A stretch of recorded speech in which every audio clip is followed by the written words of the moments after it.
Defence की सफल तैयारी केवल त्रिशूल डिफेंस एकेडमी के साथ पाएं recorded lectures, exclusive study material, extra study notes, doubt clearing sessions और भी बहुत कुछ।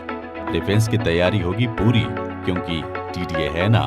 आज ही डाउनलोड करें देश का नंबर 1 टीडीए लर्निंग ऐप। नमस्कार एंड जय हिंद। मैं दीपक पांडे आप सभी का त्रिशूल डिफेंस एकेडमी के ऑनलाइन प्लेटफॉर्म पे स्वागत एवं वेलकम करता हूं। जैसे कि आज हम लोग जो है एनडीए एग्जाम के लिए जीके के सिलेबस का ट्रेंड एनालिसिस करेंगे और इस ट्रेंड एनालिसिस के माध्यम से हम लोग समझेंगे कि जीके के अंतर्गत geography, polity, economics, history, general science, ये सारे सेगमेंट आते हैं और इन सारे सेगमेंट को हम लोग जो है सिलेबस के माध्यम से डिस्कशन करेंगे और यह भी देखेंगे कि प्रीवियस ईयर में कौन कौन से टॉपिक से कितने प्रकार के क्वेश्चन पूछे गए हैं। तो आज के लेक्चर का जो ऑब्जेक्टिव होगा, ये ऑब्जेक्टिव आप लोगों को यह बताएगा कि आखिर जीके का एग्जाम के लिए क्या रोल है। उसके अलावा जीके में जब आप पॉलिटी पढ़ते हो, पॉलिटी में कॉन्स्टिट्यूशन का इंपॉर्टेंट पढ़ते हो, आप डेमोक्रेसी क्या होता है जानते हो, आप जब फेडरलिज्म के बारे में जानते हो, यूनिटरी के बारे में जानते हो, ये सारे जब कॉन्सेप्ट आप समझते हो तो कहीं ना कहीं आप अपने एसएसबी के लिए अपना फाउंडेशन भी क्या करते हो, तैयार करते हो। तो एसएसबी में बोलने के लिए आपके माइंड में कंटेंट का होना बहुत जरूरी है। जब तक आपके पास कंटेंट नहीं होगा तब तक आप एसएसबी में रटी रटाए बात को बोल पाएंगे। जो अंदर से फीलिंग्स के साथ बोला जाता है वैसा जो है एक्सप्रेशन आपका नहीं होगा। तो वैसे एक्सप्रेशन के लिए आपको जीके के अंतर्गत जो टॉपिक्स हैं उस टॉपिक्स को समझना पड़ेगा। तो आइए हम लोग जो है लेट न करते हुए टॉपिक को क्या करते हैं, स्ट्रॉक डिस्कस करते हैं। तो सबसे पहले अगर आप आएंगे तो एनडीए के सेकेंड पेपर में अगर आप आएंगे तो सेकेंड पेपर में आप जो टोटल मार्क्स होता है ये 600 मार्क्स का होता है। तो कितने का होता है, 600 मार्क्स का होता है और उसमें जो टोटल नंबर आप क्वेश्चन होते हैं 150 क्वेश्चन, 150 क्वेश्चन 600 नंबर का होता है। मीन्स कि एक क्वेश्चन का जो नंबर होता है वह 4 मार्क्स का होता है। 4 नंबर का या 4 मार्क्स का एक क्वेश्चन का मार्क्स होता है, जिसमें 150 क्वेश्चन में 150 क्वेश्चन में 50 क्वेश्चन जो है किससे होते हैं, इंग्लिश लैंग्वेज से होते हैं। तो इंग्लिश से जो है 50 क्वेश्चन, कहने का मतलब 50 गुणे 4 मतलब 200 मार्क्स का इंग्लिश का जो है वेटेज होता है। उसके अलावा अगर नंबर आप जीके के क्वेश्चन में आएंगे तो 100 क्वेश्चन जो है जीके के क्वेश्चन से होता है और जो 100 क्वेश्चन होता है अगर इसमें आप 4 से मल्टीप्लाई करेंगे तो ये 400 मार्क्स का होता है। कितने मार्क्स का होता है, 400 मार्क्स का होता है। तो 600 मार्क्स में 400 मार्क्स जो है किससे है, जीके से। और जीके के अंतर्गत अगर आप आएंगे तो जीके के अंतर्गत जो है आपको क्या क्या चीजें पढ़नी है। तो जीके में अगर आप आएंगे तो जीके के अंतर्गत आपको हिस्ट्री पढ़ना है, जीके के अंतर्गत आपको पॉलिटी पढ़ना है, जीके के अंतर्गत अगर आप आएंगे तो आपको ज्योग्राफी पढ़ना है, इको के कुछ टॉपिक पढ़ने हैं, उसके अलावा जनरल साइंस का टॉपिक करना है और जनरल साइंस के अलावा अगर आप आएंगे तो करेंट इवेंट का टॉपिक आप पढ़ते हैं। इतने टॉपिक्स अगर आप पढ़ेंगे तो इतने टॉपिक से आपको जो नंबर आप क्वेश्चन मिलेगा वो आपको 100 क्वेश्चन मिलेगा। और ये 100 क्वेश्चन सिर्फ आपके रिटेन एग्जाम का तैयारी नहीं कराएगा बल्कि एसएसबी में भी अगर आपका जीके पे पकड़ अच्छा है, जीके के कंटेंट को आपने बेहतर तरीके से समझा है तो विश्वास मानिए एसएसबी में आप बहुत अच्छा करने वाले हैं। वो चाहे जो भी टॉपिक्स हो, अगर जीके को आपने समझा अच्छे तरीके से, हिस्ट्री के कॉन्सेप्ट को समझा है, आपने जो है पॉलिटी के कॉन्सेप्ट को समझा है, आपने ज्योग्राफी के कॉन्सेप्ट को समझा है, तो आप बेहतर तरीके से वहां पे परफॉर्म कर सकते हैं। जैसे अगर आपसे ये पूछ दिया जाए कि मानसून, किस तरीके से मानसून जो है इंडिया में एग्रीकल्चर को प्रभावित करता है, तो सबसे पहले इस टॉपिक्स पे बोलने के लिए आपको मानसून को जानना बहुत जरूरी है कि आखिर मानसून होता क्या है, मानसून कैसे आता है, उसके लिए कौन कौन से फैक्टर रिस्पॉन्सिबल है। उसके अलावा और उस मानसून जब अच्छा होता है तो एग्रीकल्चर पर उसका क्या इम्पैक्ट पड़ता है और जब मानसून अच्छा नहीं होता तो उसका इम्पैक्ट एग्रीकल्चर पर क्या पड़ता है। ये सारी बातें जब आप समझ पाएंगे तभी आप जो है इम्पोर्टेंस ऑफ मानसून के बारे में एक्सप्लेन कर पाएंगे। या जो है अगर आपसे पूछ दिया जाए कि आप फेडरलिज्म या संघवाद किस तरीके से इंडियन सिस्टम के लिए बेहतर है, तो आप फेडरलिज्म को जानिए, फिर फेडरलिज्म से जो है आप इंडिया के सिस्टम को एक्सप्लेन करें। तो इस प्रकार अगर आप आएंगे तब आप बेहतर तरीके से उस पर क्या कर पाएंगे, एक्सप्लेन कर पाएंगे। तो आइए जो है इसमें अगर आप आएंगे तो मैक्सिमम मार्क्स आप इंग्लिश से 200 मार्क्स का क्वेश्चन रहता है, जीके से 400 मार्क्स का क्वेश्चन रहता है, करेक्ट आंसर के लिए 4 मार्क्स आपको दिए जाते हैं, और उसके अलावा अगर आप क्वेश्चन इनकरेक्ट करते हैं तो -1.33 मार्क्स आपको दंड के रूप में दिए जाते हैं। कहने का मतलब अगर आपने एक क्वेश्चन सॉल्व किया, सही किया, तो आपने 4 मार्क्स गेन किया, और अगर आपने एक क्वेश्चन रॉन्ग कर दिया, क्या कर दिया, एक क्वेश्चन रॉन्ग कर दिया और एक क्वेश्चन राइट किया, तो आपको 4 मार्क्स मिला, और रॉन्ग किया तो आपका जो सही क्वेश्चन है उसमें से -1.33 मार्क्स क्या हो जाएगा, माइनस हो जाएगा। तो इस बात को भी समझना बहुत जरूरी है। तो आइए हम लोग जो है जीके के ट्रेंड एनालिसिस को देखते हैं, सिलेबस को देखते हैं। तो चलिए सबसे पहले हिस्ट्री के सिलेबस में आते हैं। अगर हिस्ट्री के सिलेबस में आते हैं तो हिस्ट्री के सिलेबस में अगर आप आएंगे तो हिस्ट्री का सिलेबस अगर आप आएंगे तो हिस्ट्री में 3 टॉपिक्स आपको मिलेगा। एक मिलेगा एंशिएंट हिस्ट्री, दूसरा मिलेगा मेडुअल हिस्ट्री, और तीसरा मिलेगा नेशनल मूवमेंट या हम लोग मॉडर्न इंडिया के नाम से जानते हैं। उसके अलावा अगर आप आएंगे तो एक टॉपिक और है हिस्ट्री का, वर्ल्ड हिस्ट्री, विश्व का इतिहास। ये 4 टॉपिक्स हैं, लेकिन वर्ल्ड हिस्ट्री को हम लोग अलग से नहीं करेंगे। वर्ल्ड हिस्ट्री का टॉपिक्स जो है हम लोग नेशनल मूवमेंट के अंतर्गत या जो है भारतीय राष्ट्रीय आंदोलन के अंतर्गत बात करेंगे, या मॉडर्न इंडिया या आधुनिक भारत के इतिहास में हम लोग देखेंगे। तो अगर आप आएंगे तो आपके एग्जाम के लिए नेशनल मूवमेंट का टॉपिक बहुत इंपॉर्टेंट है, यहाँ से आपसे मैक्सिमम क्वेश्चन पूछे जाते हैं। उसके अलावा एंशिएंट हिस्ट्री और मिडुअल हिस्ट्री में अगर आप आएंगे तो यहाँ से भी क्वेश्चन पूछे जाते हैं, लेकिन उतने तादाद में क्वेश्चन नहीं पूछे जाते। तो आप अगर यहाँ पे थोड़ा सा सेलेक्टिव हो सकते हैं। सेलेक्टिव का मतलब जैसे एंशिएंट हिस्ट्री जब आप पढ़ रहे हैं तो एंशिएंट हिस्ट्री में अगर आप पढ़ रहे हैं तो आप जो है वहाँ पे फोकस कर सकते हैं रिलीजन पे, आप वहाँ फोकस कर सकते हैं। रिलीजन में अगर आप आएंगे तो 2 रिलीजन पे आपको फोकस करना है, बौद्धिज्म और जैनिज्म। उसके अलावा ट्रेंड पे अगर आप आएंगे तो हड़प्पा ट्रेंड को आप देख सकते हैं, वो इंपॉर्टेंट है, वहाँ से क्वेश्चन पूछा जाता है। उसके अलावा अगर आप आएंगे तो आप जो है वंशज से क्वेश्चन देख सकते हैं, जैसे मौर्य वंश हुआ, जैसे गुप्त वंश हुआ, तो यहाँ से जो है क्वेश्चन आपसे क्या कर दिए जाते हैं, पूछ दिए जाते हैं। उसके अलावा अगर मेडुअल हिस्ट्री में आएंगे तो इसमें एक टॉपिक है दिल्ली सल्तनत।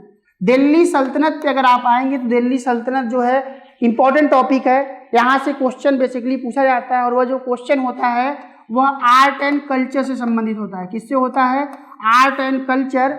आर्ट एंड कल्चर का मतलब कि उस शासक के समय में कौन कौन से कल्चर, कौन कौन से आर्ट का डेवलपमेंट हुआ है, विकास हुआ है, तो उसके बारे में जो है आपसे क्वेश्चन पूछा जाता है। उसके अलावा नेशनल मूवमेंट, तो नेशनल मूवमेंट में अगर आप आएंगे तो नेशनल मूवमेंट में हम लोग समझेंगे कि मुगल एरा जैसे ही समाप्त होता है तो मुगल एरा के बाद भारत में पूरी तरीके से शासन किसका हो जाता है, अंग्रेजों का हो जाता है। अब इस पूरे नेशनल मूवमेंट में हम लोग देखेंगे कि अंग्रेज किस तरीके से भारत पे शासन कर रहे हैं और अंग्रेजों का विरोध किस तरीके से भारतीय जनमानस में किया जा रहा है। इसी विरोध में बहुत सारे मूवमेंट चलाए जाएंगे। मूवमेंट में अगर आप आएंगे तो बंग भंग आंदोलन, बंगाल विभाजन का, बंगाल डिवाइडेशन का आंदोलन हुआ।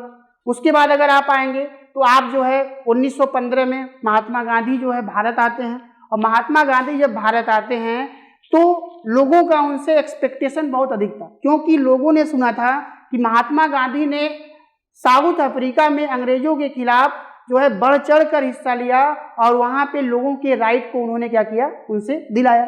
तो लोगों के मन में एक जो है मोटिवेशन था, एक एक्सपेक्टेशन था कि गांधी जी अब आ गए हैं और अब ये क्या करेंगे, अपने छड़ी से मार मार के अंग्रेजों को भारत से क्या कर देंगे, भगा देंगे। तो वो एक्सपेक्टेशन जो लोगों का था, जब गांधी जी 1915 में आते हैं तो लोग जो है उनको रिसीव करने के लिए जाते हैं, और जैसे ही ट्रेन से उतरते हैं वहाँ पे भारी मात्रा में पब्लिक क्या होती है, इकट्ठा होती है। और महात्मा गांधी जैसे भारत में आते हैं वह ये डिसीजन लेते हैं कि वह अभी अंग्रेजों के अगेंस्ट में या ब्रिटिशर गवर्नमेंट के अगेंस्ट में किसी भी प्रकार का मूवमेंट नहीं चलाएंगे। अभी वह पूरे भारत में भ्रमण करेंगे, घूमेंगे और पूरे भारत में इंडियन सिटीजन के विचारों को, उनके आइडियाज को समझेंगे कि आखिर वो चाहते क्या हैं, फिर वो क्या करेंगे, किसी प्रकार का मूवमेंट अंग्रेजों के अगेंस्ट में चलाएंगे। तो सबसे पहले महात्मा गांधी के द्वारा 1917 में 1917 में चंपारण, अहमदाबाद, खेड़ा, तो अगर आप आएंगे तो 1917 से 1918 के बीच CAK, चंपारण, अहमदाबाद और खेड़ा, ये 3 मूवमेंट चलाए जाते हैं और ये तीनों मूवमेंट क्या रहते हैं, सफल रहते हैं। जब तीनों मूवमेंट सफल रहते हैं, महात्मा गांधी के द्वारा अंग्रेजों के समक्ष जो भी डिमांड किया जाता है वह डिमांड जब फुलफिल हो जाता है तो महात्मा गांधी का कॉन्फिडेंस और क्या हो जाता है, बढ़ जाता है। और जब महात्मा गांधी का कॉन्फिडेंस बढ़ता है तो वह जो है और मूवमेंट करने के लिए मोटिवेट होते हैं अंग्रेजों के अगेंस्ट में। उनके बाद 1920 में अगर आप आएंगे तो असहयोग आंदोलन, non cooperation movement. Non cooperation movement का मतलब यह है कि ब्रिटिश सरकार के द्वारा, ब्रिटिश गवर्नमेंट के द्वारा जिस भी प्रकार का मूवमेंट चलाएगा, किसी प्रकार का पॉलिसी चलाया जाएगा, किसी प्रकार का रूल चलाया जाएगा, तो उस रूल या पॉलिसीज को हम लोग क्या करेंगे, मानने से इनकार कर देंगे, उसमें किसी प्रकार का सहयोग नहीं करेंगे या कोऑपरेशन नहीं करेंगे। तो इस प्रकार अगर आप आएंगे तो असहयोग आंदोलन, सविनय अवज्ञा आंदोलन और क्विट इंडिया मूवमेंट, भारत छोड़ो आंदोलन 1942, बाद में 1947 में देश जो है अंग्रेजों की गुलामी से क्या हो जाता है, मुक्त हो जाता है। तो इंडियन नेशनल मूवमेंट से जो है क्वेश्चन जो है बहुत भारी मात्रा में आपके एग्जाम में पूछा जाता है।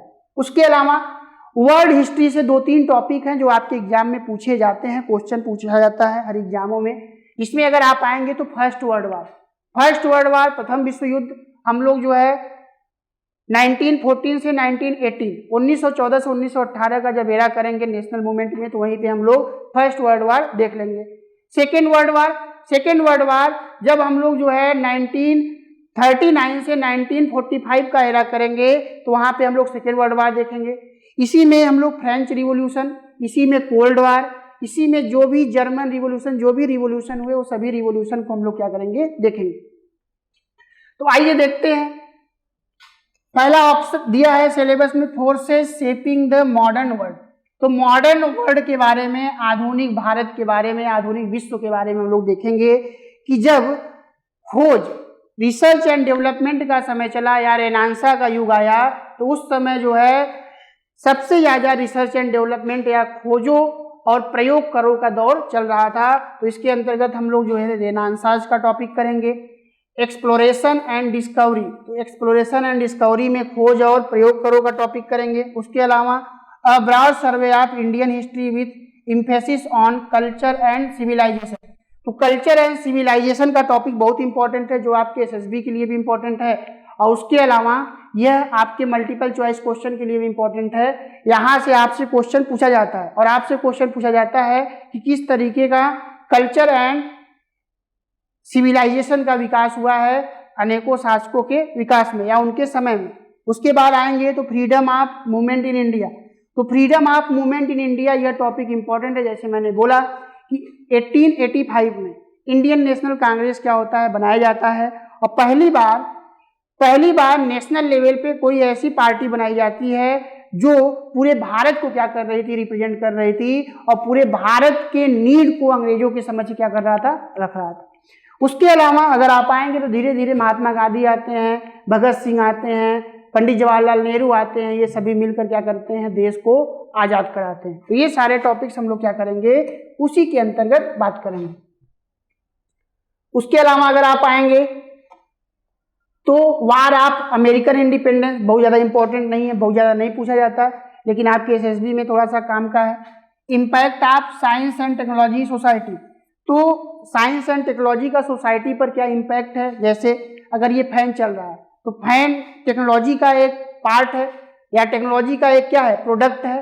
तो यह जो फैन है, यह फैन लोगों के लिए क्या इंपॉर्टेंस रखता है, AC लोगों के लिए क्या इंपॉर्टेंस रखता है, फ्रिज क्या इंपॉर्टेंस रखता है। तो टेक्नोलॉजी का इंपॉर्टेंस सोसाइटी के लिए क्या है, इसमें हम लोग क्या करेंगे, बात करेंगे। उसके अलावा अगर आप आएंगे elementary study of Indian constitution and administration. तो हम लोग देखेंगे कि इंडियन कॉन्स्टिट्यूशन का किस तरीके से विकास हुआ है, किस तरीके से डेवलपमेंट हुआ है। तो इंडियन कॉन्स्टिट्यूशन और एडमिनिस्ट्रेशन के बारे में हम लोग क्या करेंगे, बात करेंगे। उसके अलावा कॉन्सेप्ट ऑफ वन वर्ल्ड, तो कॉन्सेप्ट ऑफ वन वर्ल्ड या जो है एक ध्रुवी विश्व की संकल्पना। तो 1945 से लेकर अगर आप 1991 तक आएंगे तो इस दौर को हम लोग कोल्ड वार के नाम से जानते हैं। किसके नाम से? कोल्ड वार के नाम से, या जिसे शीत युद्ध के नाम से जाना जाता है। शीत युद्ध का मतलब यह नहीं है कि यह जो है बर्फ से लड़ाई चल रहा था। शीत युद्ध का मतलब यह है कि इस युद्ध में दो पक्ष एक दूसरे के खिलाफ मुंह से लड़ाई करता है। कहने का मतलब एक दूसरे को भला बुरा बोलेगा लेकिन एक दूसरे के ऊपर हमला नहीं करेगा। इसे हम लोग कोल्ड वार के नाम से जानते हैं। और इसमें दो पावर थे, एक था यूएसएसआर और दूसरा था यूएसए। यूएसएसआर जो था वह सोशलिस्ट जो है विचारों को फॉलो करता था और जो यूएसए था वह कैपिटलिस्ट।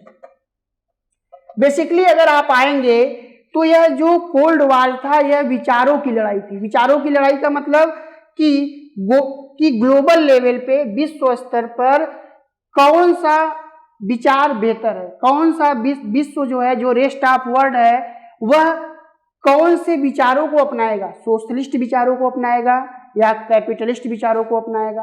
1991 तक जाते जाते सोवियत संघ का, यूएसएसआर का क्या हो जाता है, विघटन हो जाता है।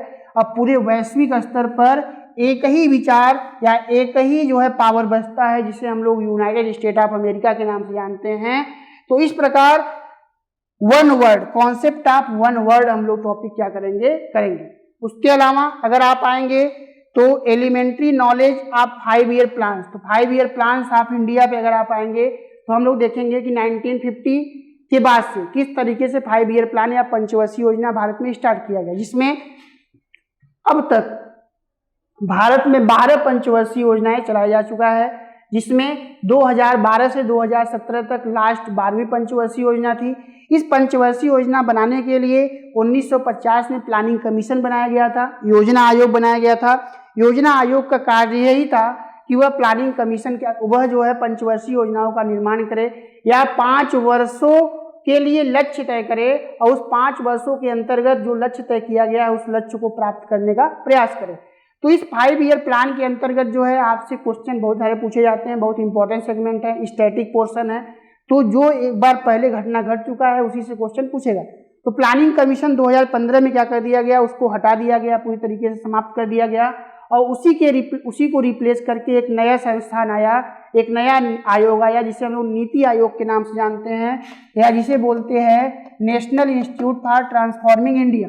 तो नीति आयोग जो है करंट में क्या कर रहा है, कार्य कर रहा है और यह जो है 5 ईयर प्लान नहीं बना रहा है, यह जो है लॉन्ग टर्म पॉलिसी बना रहा है, 15 वर्षों की योजना बनाता है और उस 15 वर्षीय योजनाओं को छोटे छोटे शॉर्ट टर्म प्लानिंग करके जो है अपने ऑब्जेक्टिव या अपने लक्ष्य को प्राप्त करने का प्रयास किया जा रहा है।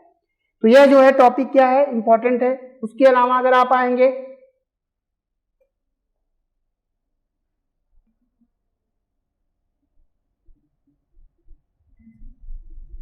नेक्स्ट, अगर आप आएंगे तो पंचशील अगर आप आएंगे तो इंडियन फॉरेन पॉलिसी में पंचशील भारत का एक कॉन्सेप्ट है।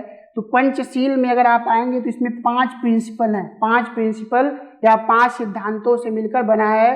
तो वह पंचशील हम लोग जो है क्या करेंगे, टॉपिक में बात करेंगे। उसके अलावा अगर आप आएंगे पंचायती राज, डेमोक्रेसी, सोशलिज्म एंड कम्युनिज्म, ये सारे टॉपिक्स जो है आपके रिटन एग्जाम के लिए तो इम्पोर्टेंट ही हैं, उसके अलावा एसएसबी के लिए भी इम्पोर्टेंट है, क्योंकि यह टॉपिक्स अगर आप अच्छे तरीके से समझेंगे, जैसे पंचायती राज सिस्टम को अगर आप समझ जाइएगा तो आपको ये समझ में आ जाएगा कि विलेज में, गांव में एडमिनिस्ट्रेशन कैसे किया जाता है, एडमिनिस्ट्रेशन के लिए किन किन चीज़ों का रिक्वायरमेंट होना चाहिए, ये आपको समझ में आ जाएगा। उसके अलावा डेमोक्रेसी, और डेमोक्रेसी अगर आप समझ गए तो डेमोक्रेसी भी आपके एसएसबी के लिए इंपॉर्टेंट है और डेमोक्रेसी का इंपॉर्टेंस आपसे पूछा जाता है। सोशलिज्म समाजवाद क्या होता है और कम्युनिज्म साम्यवाद क्या होता है, यह दोनों में अंतर या दोनों में कंपैरिजन करके आपसे एसएसबी में जो है पूछा जा सकता है। तो इसको आपको ध्यान में रखना है। जब तक कॉन्सेप्ट नहीं समझेंगे तब तक आप इस पे बेहतर तरीके से अंदर से फीलिंग्स के साथ आप बोल नहीं पाएंगे। रटा रटाया बात अलग होता है और समझ के चीज़ों को बोलना अलग होता है। उसके अलावा अगर आप आएंगे role of India in the present world, India का जो कंटेम्पोरेरी वर्ल्ड है या समकालीन विश्व है उसमें क्या इम्पोर्टेंस है, उसके बारे में लोग क्या करेंगे देखेंगे। उसके अलावा कोऑपरेटिव एंड कम्युनिटी डेवलपमेंट, तो cooperative and community development programme के अंतर्गत अगर आप आएंगे तो यह जो है पंचायती राज से जुड़ा हुआ है, तो पंचायती राज के अंतर्गत हम लोग बात करेंगे। उसके अलावा भूदान और सर्वोदय योजना अगर आप आएंगे तो पंचवर्षीय योजना के पहले ये सभी योजनाएं चलाए गए, तो उन योजनाओं के बारे में हम लोग क्या करेंगे बात करेंगे। नेक्स्ट अगर आप आएंगे ज्योग्राफी का टॉपिक, और ज्योग्राफी के अंतर्गत अगर आप आएंगे तो ज्योग्राफी बहुत ही इंपॉर्टेंट टॉपिक है एनडीए एग्जाम के लिए। यहां से जो है कम से कम 15 से 20 क्वेश्चन क्या किए जाते हैं आपके एग्जाम में पूछे जाते हैं। तो इस बात को आपको ध्यान में रखना है, बहुत इंपॉर्टेंट टॉपिक है। तो अगर आप आएंगे सबसे पहला टॉपिक क्या है, the earth its shape and size. हम लोग अर्थ के बारे में देखेंगे और अर्थ के शेप और साइज को हम लोग समझेंगे। ओरिजिन ऑफ अर्थ के बारे में देखेंगे कि किस तरीके से अर्थ बना, किस तरीके से ओशियन बने, किस तरीके से और प्रकार के सैटेलाइट बने, उन सभी के बारे में हम लोग क्या करेंगे बात करेंगे। उसके अलावा ओशियन करेंट्स, ओशियन करेंट्स पे अगर आप आएंगे तो इसको जो है ओशियन करेंट्स समुद्र में या सागरों में चलता है और यह नेचर में दो प्रकार का होता है, एक कोल्ड ओशियन करंट होता है, एक हॉट ओशियन करंट होता है। जो कोल्ड ओशियन करंट होता है वह जिस क्षेत्र में बहता है वहां के टेम्परेचर को क्या कर देता है, डिक्रीज कर देता है या तापमान को कम कर देता है, और जहां पे हॉट ओशियन करंट बहता है वहां पे टेम्परेचर को क्या कर देता है, बढ़ा देता है। तो इस प्रकार ओशियन करंट्स का टॉपिक क्या है, इंपॉर्टेंट है। टाइड्स, टाइड्स आपने देखा होगा समुद्र के किनारे कि समुद्र में ऊंची ऊंची लहरें उठती हैं, उन लहरों को हम लोग टाइड्स के नाम से जानते हैं, ज्वार भाटा के नाम से जानते हैं। तो टाइड्स का टॉपिक भी इंपॉर्टेंट है। उसके अलावा एटमॉस्फेयर एंड इट्स कंपोजिशन, तो एटमॉस्फेयर वायुमंडल देखेंगे। एटमॉस्फेयर क्या होता है, तो एटमॉस्फेयर डिफरेंट टाइप के गैसेस से मिलकर बना होता है जो अर्थ के सराउंडिंग में होता है।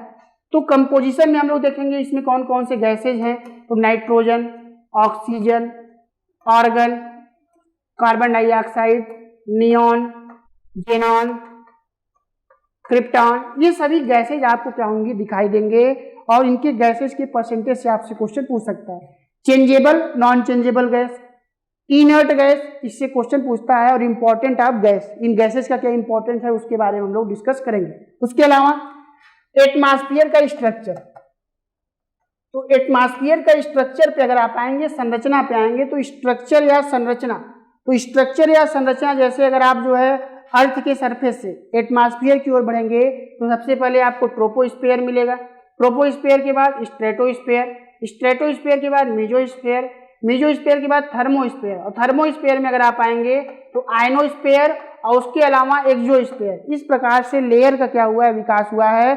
और ये लेयर जो है आपके एग्जाम के लिए इंपॉर्टेंस है, यहाँ से इनके इंपॉर्टेंस के बेसिस पे आपसे एग्जाम में क्वेश्चन पूछा जाता है। तो यह जो है बहुत इंपॉर्टेंट है।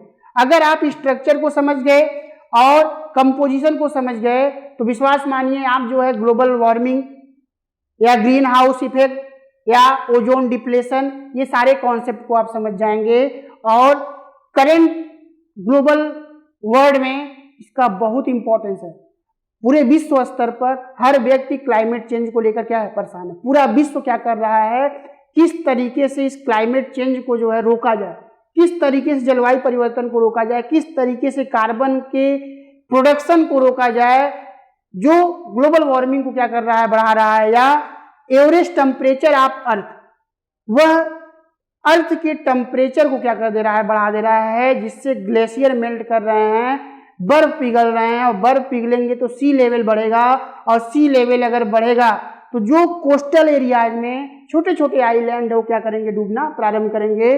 तो बेसिकली कहने का मतलब यह है कि आपको यह ध्यान में रखना होगा, बहुत इंपॉर्टेंट टॉपिक है। उसके अलावा अगर आप आएंगे तो अभी हाल ही में एक संस्थान के द्वारा सर्वे किया गया है कि आने वाले 10 से 20 वर्षों में पृथ्वी का टेम्परेचर इतना अधिक हो जाएगा कि जीवन जो है इस पे सर्वाइव करना क्या होगा, बहुत मुश्किल होगा। तो बेसिकली कहने का मतलब कि क्लाइमेट चेंज को कंट्रोल नहीं किया गया तो हर मौसम पे ये जो गर्मी है, जो समर है, हावी होगा। आप जो है कल्पना करिए कि 12 महीने होता है, 12 महीने में 8 से 9 महीने गर्मी पड़ता है और उसके अलावा 3 महीने में जो है बरसात भी होता है और ठंडी भी होता है। तो इस बात का आप अंदाजा लगा सकते हैं कि ग्लोबल वार्मिंग या ग्रीन हाउस इफेक्ट किस तरीके से हो रहा है। उसके अलावा अगर आप आएंगे latitudes and longitude, latitudes and longitude के अंतर्गत आएंगे तो अक्षांश एवं देशांतर रेखा के बारे में जानेंगे कि लैटिट्यूड एंड लॉन्गिट्यूड वास्तव में कोई ऐसा रियल लाइन नहीं होता, यह एक जो है इमेजिनरी लाइन होता है। एक लाइन हॉरिजॉन्टल होता है, दूसरा जो है वर्टिकल होता है और इसका इंपॉर्टेंस है, उस इंपॉर्टेंस को हम लोग क्या करेंगे, समझेंगे। उसके अलावा अगर आप आएंगे टेम्परेचर एंड एटमॉस्फेरिक प्रेशर, तो देखिए टेम्परेचर, इंसुलेशन, इंसुलेशन का मतलब होता है कि इनकमिंग सोलर रेडिएशन या सूर्य से पृथ्वी की सतह पर आने वाली जो किरणें होती हैं उन्हें इंसुलेशन के नाम से जानते हैं या सूर्यातप के नाम से जानते हैं। जिस सतह पर जितना अधिक इंसुलेशन होगा टेम्परेचर वहां पे क्या होगा, उतना अधिक होगा और जहां पे टेम्परेचर अधिक होगा वहां पे प्रेशर क्या होगा, कम होगा। तो टेम्परेचर और प्रेशर का जो रिलेशन होता है वह इनवर्सली होता है। अगर टेम्परेचर अधिक होगा तो प्रेशर क्या होगा, कम होगा और अगर टेम्परेचर कम होगा तो इसका मतलब प्रेशर क्या है, अधिक होगा। तो कहने का मतलब अर्थ के सरफेस पर जहां पे टेम्परेचर अधिक होगा वहां पे क्या बनेगा, लो प्रेशर बनेगा, निम्न दाब का केंद्र बनेगा और जहां पे टेम्परेचर क्या होगा, कम होगा, वहां पे हाई प्रेशर बनेगा या उच्च दाब का क्षेत्र बनेगा। उसके अलावा अगर आप आएंगे प्लैनेटरी विंड्स, विंड्स का टॉपिक पे अगर आप आएंगे तो प्लैनेटरी विंड्स में 3 विंड्स हैं। एक है ट्रेड विंड्स या जिसे बोलते हैं व्यापारिक पवन, दूसरा है वेस्टर्ली विंड या जिसे बोलते हैं पछुआ पवन, तीसरा है पोलर विंड या ध्रुवी पवन के नाम से जानते हैं। प्लैनेटरी विंड्स इसलिए इसे कहा जाता है क्योंकि यह वर्ष भर एक निश्चित डायरेक्शन में, एक निश्चित दिशा में, एक निश्चित हेमिस्फीयर में क्या होते हैं, बहते हैं, इसलिए इसे प्लैनेटरी विंड्स या परमानेंट विंड्स के नाम से भी जानते हैं। उसके अलावा इसी में अगर आप आएंगे तो हम लोग जो है सीजनल विंड्स के बारे में देखेंगे। सीजनल विंड्स जैसे मानसून, जैसे आप आएंगे सी ब्रिज, जैसे लैंड ब्रिज, जैसे माउंटेनियस ब्रिज, जैसे वैली ब्रिज, ये सभी ब्रिज जो है सीजनल विंड्स में आते हैं। उसके अलावा लोकल विंड्स का टॉपिक होता है। लोकल विंड्स बहुत इंपॉर्टेंट टॉपिक है, यहाँ से आपके एग्जाम में मैचिंग से रिलेटेड क्वेश्चन क्या करता है, पूछता है। जैसे अगर आप आएंगे तो आपसे पूछ देता है कौन सी हवा ठंडी है, कौन सी हवा गर्म है।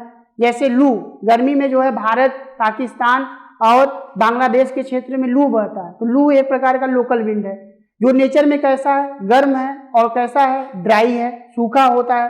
तो ये जो विंड्स होते हैं, मिस्ट्रल हो गया, डॉक्टर विंड हो गया, हरमट्टन हो गया, चिनूक हो गया, ये सभी हवाएं जो है लोकेशनल बेस्ड आपके एग्जाम में क्वेश्चन पूछे जाते हैं। साइक्लोन्स एंड एंटी साइक्लोन, ये साइक्लोन्स होता है, साइक्लोन्स के सेंटर में लो प्रेशर होता है। लो प्रेशर अगर होगा तो सेंटर से सर्कमस्टेंस की ओर अगर आप बढ़ेंगे तो जो है प्रेशर क्या होते जाता है, बढ़ते जाता है, प्रेशर बढ़ते जाता है और जो उसमें हवा का डायरेक्शन होता है, हवा का डायरेक्शन हाई प्रेशर से लो प्रेशर ऑलवेज होता है, तो इसका मतलब उसके सर्कमस्टेंस से उसके सेंटर की ओर होता है। एंटी साइक्लोन, एंटी साइक्लोन में उसके सेंटर में हाई प्रेशर बनता है और जब हाई प्रेशर बनेगा तो मौसम कैसा होगा, क्लियर होगा, साफ होगा, किसी प्रकार का मौसम में डिस्टरबेंस नहीं होगा। लेकिन साइक्लोन में क्या होगा, हवाएं तेजी से चलेंगी, बादल बहुत अधिक गहरा होगा, बारिश होने की पॉसिबिलिटी बहुत अधिक होगी, तेजी से वर्षा होगी, हवाएं तेजी से चलेंगी, कुल मिला के मौसम जो है काफी डिस्टरबेंस भरा होगा। तो इस तरीके से ये टॉपिक्स बहुत इंपॉर्टेंट है। ह्यूमिडिटी,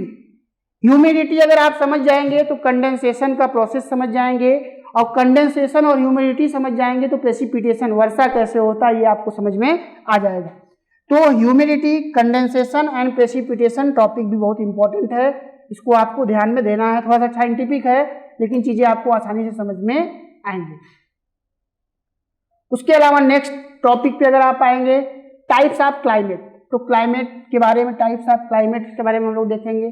उसके अलावा आप आएंगे इंटरनेशनल डेट लाइन, तो इंटरनेशनल डेट लाइन हम लोग जहाँ पे लैटिट्यूड लॉन्गिट्यूड वहाँ पे हम लोग क्या कर लेंगे, पढ़ लेंगे, और इसके जो है हम लोग टाइम जोन के बारे में भी बात करेंगे। Major natural regions of the world, विश्व के जो नेचुरल रीजन्स हैं उस नेचुरल रीजन्स के बारे में या वेजिटेशन के बारे में हम लोग क्या करेंगे, डिस्कस करेंगे। उसके बाद movements of earth and their effects, earth के मूवमेंट्स को देखेंगे और इसका प्रभाव क्या है, इसका इफेक्ट क्या है उसको देखेंगे। उसके अलावा regional geography of India, regional geography of India का मतलब यह है कि क्षेत्रीय भूगोल, क्षेत्रीय भूगोल के अंतर्गत देखेंगे कि कौन से स्टेट में किस प्रकार के फसलों को उगाया जा रहा है, कौन सा इंडस्ट्री किया जा रहा है, कौन सा सर्विस सेक्टर किया जा रहा है, और जीडीपी में इंडस्ट्री का, एग्रीकल्चर का, सर्विस सेक्टर का क्या कंट्रीब्यूशन है, तो कंट्रीब्यूशन को समझेंगे। उसके लिए कौन कौन से मिनरल्स का विकास हुआ है, वहाँ पे कौन कौन से मिनरल्स पाए जाते हैं, खनिज पाए जाते हैं, वो क्वेश्चन आपसे पूछे जाते हैं, तो ये सारे रीजनल ज्योग्राफी के अंतर्गत आते हैं। तो रीजनल ज्योग्राफी के अंतर्गत हम लोग बात करेंगे। नेक्स्ट टॉपिक पे अगर आप आएंगे तो नेक्स्ट टॉपिक पे आएंगे तो नेक्स्ट टॉपिक है climate, natural vegetation, mineral and power resources. ये सारे टॉपिक्स ऐसे हैं जो मैपिंग से, मैप से आपको ज़्यादा अच्छा समझ में आएगा। तो मैपिंग के थ्रू हम लोग करेंगे, किसके थ्रू करेंगे, मैपिंग के थ्रू, एटलस के थ्रू करेंगे। एटलस के थ्रू करेंगे तो लोकेशन भी आपके दिमाग में विजुलाइज कर पाएंगे और आप जल्दी जल्दी फैक्ट्स को याद कर पाएंगे। उसके अलावा अगर आप आएंगे location and distribution of agricultural and industrial activities, तो लोकेशन ये भी मैपिंग के थ्रू करेंगे, कहाँ पे कौन सा लैंड एग्रीकल्चर से संबंधित है, कहाँ पे इंडस्ट्रियल एक्टिविटीज हो रहा है। और उसके अलावा हम लोग देखेंगे कि जीडीपी में, ग्रास डोमेस्टिक प्रोडक्ट में, एग्रीकल्चर या प्राइमरी सेक्टर, इंडस्ट्री या सेकेंडरी सेक्टर, सर्विस या टर्शियरी सेक्टर का क्या कंट्रीब्यूशन है, रोल क्या है, उसके बारे में हम लोग देखेंगे। उसके अलावा अगर आप आएंगे origin of earth, rocks and their classification, तो ओरिजिन ऑफ अर्थ, अर्थ कैसे बना उसको देखेंगे, बिग बैंग थ्योरी को समझेंगे। उसके अलावा rocks and their classification, rocks के बारे में देखेंगे। रॉक्स में अगर आप आएंगे चट्टानों में, तो सबसे पहले अगर आप आएंगे जो वोल्केनोज का प्रोसेस होता है, वोल्केनोज इरोप्शन का प्रोसेस होता है। जब ज्वालामुखी आता है तो ज्वालामुखी जब उद्गार होता है, इरोप्शन होता है, तो मैग्मा अर्थ के सरफेस पे आता है, और जब मैग्मा जमता है तो इग्नियस रॉक्स बनता है। कौन सा रॉक, इग्नियस रॉक्स या आग्नेय शैल। और वही मैग्मा या इग्नियस रॉक्स में जब धीरे धीरे इरोजन होता है, अपरदन होता है, तो अपरदन से ट्रांसपोर्टेशन के माध्यम से वह दूसरे स्थान पे डिपॉजिट होता है, वह सेडिमेंट, और उसके द्वारा जो है अवसादी शैल या सेडिमेंट्री रॉक्स बनता है। सेडिमेंट्री रॉक्स और इग्नियस रॉक्स से जब वो अपने नेचर में चेंजेस कर देते हैं एक लंबे प्रोसेस के बाद, तो मेटामॉर्फिक रॉक या जो है वहां पे रूपांतरित शैल का या कायांतरित शैल का क्या होता है, विकास होता है। तो इग्नियस रॉक्स, मेटामॉर्फिक रॉक्स और सेडिमेंट्री रॉक्स, यहाँ से आपसे क्वेश्चन पूछे जाते हैं, इसको आपको क्या करना है, ध्यान में रखना है। उसके अलावा अगर आप आएंगे important sea ports, main sea, land and air routes of India, ये टॉपिक मैप के हैं। मैप से हम लोग क्या करेंगे, इसको देखेंगे कि कहाँ पे एयर रूट्स है, कहाँ पे लैंड, मेन सी कौन सा है, सी पोर्ट कौन से हैं, तो पोर्ट वोर्ट के बारे में हम लोग मैपिंग से देखेंगे। उसके अलावा अगर आप आएंगे weathering, mechanical and chemical earthquakes and volcanoes, तो वेदरिंग का मैकेनिकल एंड केमिकल क्या चेंजेज है, अर्थक्वेक्स, भूकंप एंड वोल्केनोज, ज्वालामुखी, ये सारे टॉपिक्स हम लोग क्या करेंगे, बात करेंगे।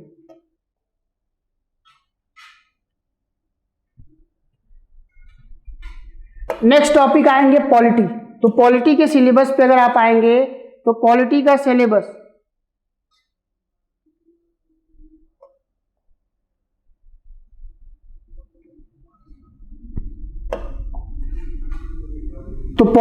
सिलेबस देखिए छोटा है और बहुत आसान है।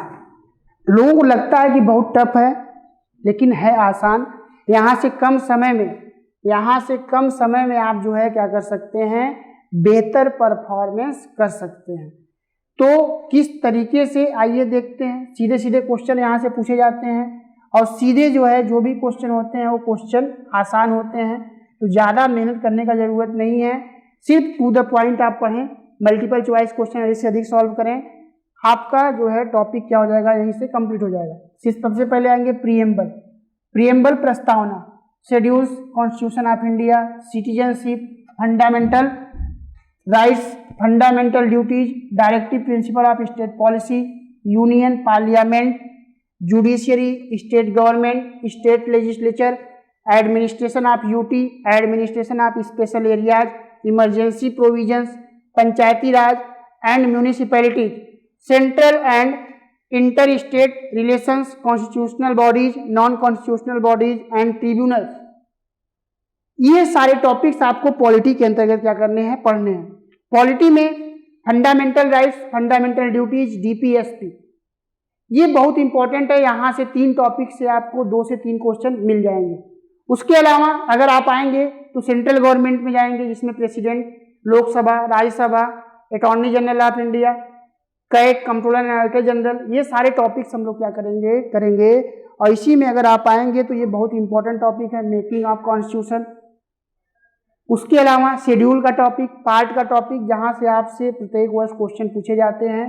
तो इस टॉपिक से भी अगर आप आएंगे तो लगभग 10 से 15 क्वेश्चन आपसे एग्जाम में क्या करे जाते हैं, पूछे जाते हैं। तो टॉपिक को इग्नोर नहीं किया जा सकता।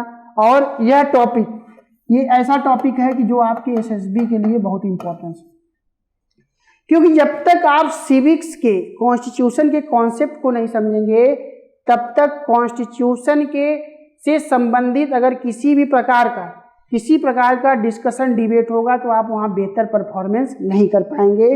तो उसके लिए आपको कॉन्स्टिट्यूशन के कॉन्सेप्ट को समझना बहुत जरूरी है। तो हम लोगों ने हिस्ट्री, पॉलिटी, ज्योग्राफी और इकोनॉमिक्स के जो चैप्टर बीच बीच में इंक्लूड किए गए हैं, तो उसके लिए इकोनॉमिक्स का अलग से सिलेबस नहीं बनाया गया, उसी में बीच बीच में इंक्लूड कर दिए गए हैं। जैसे 5 year plan, NITI Aayog, planning commission, industrial activities, agriculture activities, ये सारे टॉपिक्स बीच बीच में ऐड किए गए हैं। तो वो सारे टॉपिक्स हम लोग क्या करेंगे।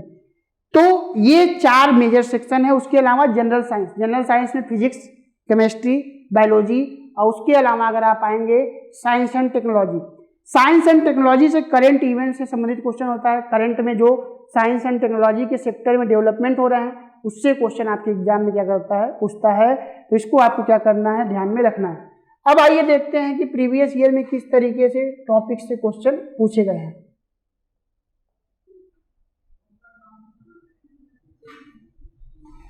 आइए देखते हैं हिस्ट्री ट्रेंड एनालिसिस। हिस्ट्री पे अगर आप आएंगे तो सबसे पहले एंशिएंट हिस्ट्री। तो एंशिएंट हिस्ट्री पे अगर आप आएंगे तो एंशिएंट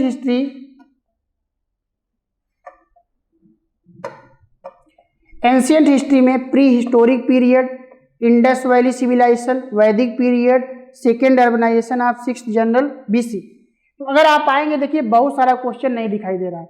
आप देखिए 2014 फर्स्ट एग्जाम में 1 क्वेश्चन, 2015 सेकेंड एग्जाम में 1 क्वेश्चन, 2017 फर्स्ट एग्जाम में 1 क्वेश्चन, और 2018 सेकेंड एग्जाम में 1 क्वेश्चन। उसके अलावा अगर आप आएंगे तो second urbanisation of 6th BC में अगर आप आएंगे तो देखिए एक भी क्वेश्चन आपके एग्जाम में पूछा नहीं गया है। तो उसके अलावा मेरा कहने का मतलब सिर्फ इतना है कि ये ऐसा सेगमेंट है जहाँ पे आपको बहुत ज़्यादा वर्क करने का ज़रूरत नहीं है। आप उतना ही पढ़ें जितने में आपका काम क्या हो जाए, बन जाए। उसके अलावा अगर आप आएंगे तो राइज ऑफ मगध, फॉरेन इन्वेशन पे एक भी क्वेश्चन नहीं पूछा गया है। मौर्य एम्पायर, तो मौर्य एम्पायर जो है 1 घंटे का टॉपिक है। मौर्य साम्राज्य 1 घंटे का टॉपिक है। 1 घंटे के टॉपिक को आप बार बार रिवीजन करिए और यहाँ से क्वेश्चन क्या करिए, सही करिए। अगर आप आएंगे तो एक क्वेश्चन यहाँ से आपसे एग्जाम में क्या करता है, पूछता है। तो मौर्य एम्पायर को 1 घंटे में आप क्या कर सकते हैं, तैयार कर सकते हैं। और 1 घंटे में तैयार करके बार बार रिवीजन करें, वहीं से क्वेश्चन आने हैं, उससे बाहर क्वेश्चन नहीं आने। उसके अलावा लेटर मौर्यन एम्पायर से अगर आप आएंगे, देख रहे हैं 1 क्वेश्चन पूछा गया है। तो आपको मौर्यन एम्पायर पे फोकस करना है। लेटर मौर्यन एम्पायर जो है कम क्वेश्चन पूछ रहा है। तो इस प्रकार आपको फोकस इस तरीके से करना है कि जहां से एग्जाम में बार बार क्वेश्चन पूछ रहे हैं, उस टॉपिक को आपको क्या करना है, हिट करना है। उसके अलावा नेक्स्ट अगर आप आएंगे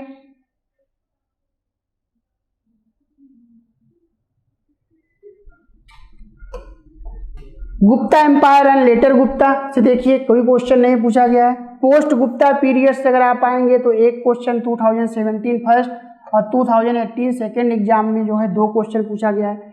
तो देखिए मेरा कहने का मतलब यह है कि जो एंशिएंट हिस्ट्री का पोर्शन है, एंशिएंट हिस्ट्री के पोर्शन पे बहुत ज़्यादा फोकस नहीं करना है।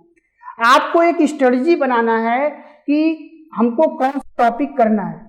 सिविलाइजेशन का टॉपिक देखना है, उसके अलावा अगर आप आएंगे तो हमको इसमें जो है रिलीजन का टॉपिक देखना है, जहाँ से क्वेश्चन रिलीजन में भी बहुत ज़्यादा रिलीजन है, बहुत सारा, लेकिन बौद्धिज्म और जैनिज्म में क्या करना है, फोकस करना है, जहाँ से क्वेश्चन पूछा जाता है। उसके अलावा आपको देखना है मौर्य एम्पायर और थोड़ा बहुत गुप्ता एम्पायर के बारे में हम लोग क्या करेंगे, देखेंगे। उसके अलावा अगर आप आएंगे major ruling dynasty of south India, तो यहाँ से अक्सर आपसे क्वेश्चन पूछा गया है। तो इस प्रकार देखिए क्वेश्चन आपसे 2015 फर्स्ट में 1 क्वेश्चन, 2016 सेकेंड में 1 क्वेश्चन, 2018 फर्स्ट में सेकेंड क्वेश्चन, 2019 1 में फर्स्ट क्वेश्चन। इस तरीके से क्वेश्चन क्या किया गया है, आपसे पूछा गया है। उसके अलावा इंपॉर्टेंट हिस्टोरिकल फैक्ट्स, तो हिस्ट्री से संबंधित कुछ इंपॉर्टेंट फैक्ट्स हैं, उसके बारे में क्या किया गया है, बताया गया है। तो एंशिएंट हिस्ट्री का जो है इस तरीके से आपके एग्जाम में क्वेश्चन क्या किया गया है, पूछा गया। उसके अलावा अगर आप एंशिएंट हिस्ट्री से अगर आप आगे बढ़ेंगे तो मेडुअल हिस्ट्री, तो मेडुअल हिस्ट्री में अगर आप आएंगे Arab invasion on India, Delhi sultanate, Vijayanagar and Bahmani, Mughal and later Mughal, declination of Mughal, rise and growth of Marathas. तो यहाँ से क्वेश्चन देखिए, नंबर ऑफ क्वेश्चन जो है इस एरिया से क्या किए गए हैं, पूछे गए हैं। तो यहाँ पे 1 लाइनर क्वेश्चन आपसे पूछा जाता है, इस पे आपको क्या करना है, फोकस करना है। उसके अलावा अगर आप आएंगे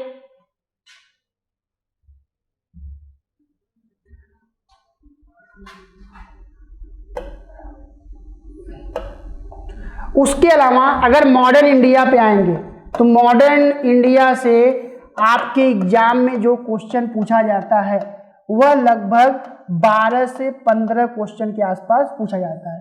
तो 12 से 15 क्वेश्चन की तैयारी के लिए आपको 1857 के रिवॉल्यूशन से आपको 1947 के रिवॉल्यूशन तक क्या करना है, फोकस करना है, जहां से आपके एग्जाम में भारी मात्रा में क्वेश्चन पूछे जाते हैं। उसके अलावा अगर आप आएंगे तो जियोग्राफी के ट्रेंड एनालिसिस पे आएंगे तो जियोग्राफी से जो है आपके एग्जाम में जो क्वेश्चन पूछा जाता है वह लगभग 15 से 20 क्वेश्चन और कभी कभी तो ये 25 क्वेश्चन के आसपास भी आपसे पूछ देता है। तो वर्ल्ड जियोग्राफी से अगर आप आएंगे तो 2016 में 5-7, 2017 में 6-8, 2018 में 5-7, 2019 में 6-4।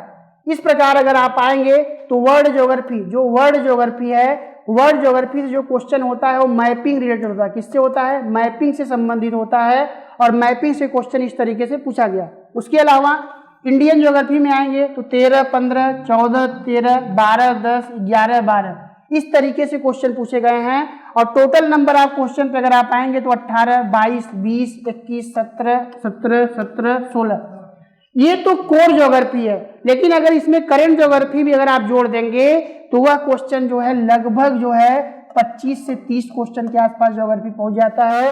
तो ज्योग्राफी एनडीए एग्जाम के लिए बहुत इंपॉर्टेंट टॉपिक है। नेक्स्ट आ जाइए पॉलिटी पे। तो पॉलिटी से अगर आप आएंगे तो क्वेश्चन 2016 में 7, 8, 2017 में 8, 10, 2018 में 11, 7, 2019 में 8, 9। तो कहने का मतलब यहाँ से भी जो लगभग 15 से 20 क्वेश्चन करंट इवेंट अगर मिला देंगे तो आपके एग्जाम में पूछे जाते हैं। तो इस प्रकार अगर जीके के अंतर्गत हम लोगों ने देखा जीके के सिलेबस के बारे में, जीके के सिलेबस का क्या इंपॉर्टेंस है आपके रिटन एग्जाम के लिए, आपके एसएसबी एग्जाम के लिए। उसके अलावा ट्रेंड एनालिसिस भी देखा किस तरीके से जीके के क्वेश्चन जो है प्रीवियस ईयर एग्जामों में पूछे गए हैं। तो इस प्रकार आज के क्लास में हम लोगों ने ट्रेंड एनालिसिस को देखा, सिलेबस को देखा और सिलेबस के इंपॉर्टेंस को समझा। तो थैंक यू एंड जय हिंद। डिफेंस की सफल तैयारी केवल त्रिशूल डिफेंस एकेडमी के साथ। पाएं recorded lectures, exclusive study material, extra study notes, doubt clearing sessions और भी बहुत कुछ। डिफेंस की तैयारी होगी पूरी, क्योंकि टीडीए है ना।